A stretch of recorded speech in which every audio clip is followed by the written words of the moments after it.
ব্যাঙ্গালোর থাকতে তোমরা লোক একটা কথা শেয়ার করে। ব্যাঙ্গালোর থাকতে একটা সময় আসলো, মানে বেশি দিন তো হয়েছে না যেতে। তো কেন আমি মানে ঘুমিয়ে ফালাই দিত, এদিকে সকালবেলা রাত্রে ঘুম হইতো না। হেও আইতো ডিউটির থেকে 2টার সময়, রান্না বাটা কাজ কর্ম বেজানে বিচ্ছ হুড়টুর লাগে যায়। আর আজকে মানে বাসা দেওয়ার পর থেকে মানে আমার সকালে 6টার সময় ঘুম ভাঙি যায়। কেন কি রাত্রে আমার পুরা ঘুমোর একটুকু মানে ঘুমের প্রবলেম নেই। তো সব বাড়ি এরকম হয়, এখন তো ভাগ্যবেলা পোস্টিং হয়ে গেছে।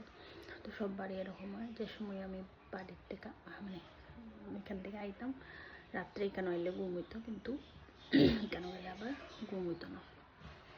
তে এখন আমি উঠে যাই প্রায় 6টা উঠিয়া তবু উঠি না বিছানা থেকে, কেন কি ঠান্ডা তো প্রচুর, গ্রামে তো আরও প্রচুর ঠান্ডা থাকে।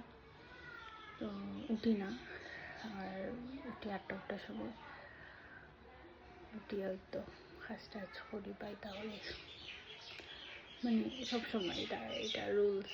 বাসাটা এলে সুন্দরভাবে আমার ঘুমটু উঠবো, সব কিছুই উঠবো, কিন্তু ওইখানে যে সময় যেতাম না, ঘুম না কিছু, শরীর অশান্তি, মানে মানুষের কেমনি যে বিয়ার পরে বাইরে থাকে কেউ। আমি তো চলো একটা ব্যাঙ্গালোর থাকি, বা 4-5 থাকতাম, বা 4-5 মাস হইল আইতাম বাড়িতে।